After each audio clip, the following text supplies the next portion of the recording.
আলজেরিয়ার বিপক্ষে দুর্দান্ত হ্যাট্রিক করে দলকে ৩-০ গোলের ব্যবধানে জিতিয়েছিলেন লিওনেল মেসি।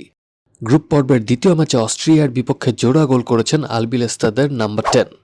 তার গোলে ২-০ গোলে জিতে ২০২৬ বিশ্বকাপের নকআউট পর্ব নিশ্চিত করেছে কাতার বিশ্বকাপের চ্যাম্পিয়নরা।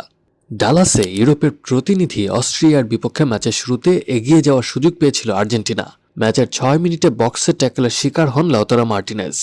রেফারি ভিআর চেক করে বিতর্কিত এক পেনাল্টি দেন, কিন্তু সর্বকালের অন্যতম সেরা ফুটবলার খ্যাত মেসি শট নিয়ে বলটি জালে রাখতে পারেননি। ওই আক্ষেপ বেশিক্ষণ জিইয়ে রাখেননি নিজের ষষ্ঠ বিশ্বকাপ খেলতে নামা মেসি।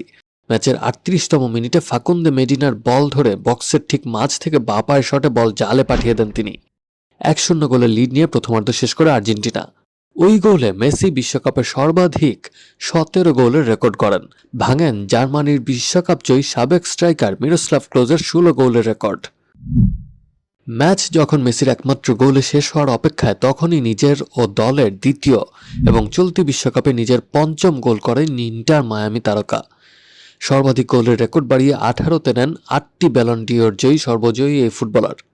গ্রুপ পর্বে মেসিরা শেষ ম্যাচ খেলবে প্রথমবার বিশ্বকাপে পা রাখা এশিয়ার দল জর্ডানের বিপক্ষে।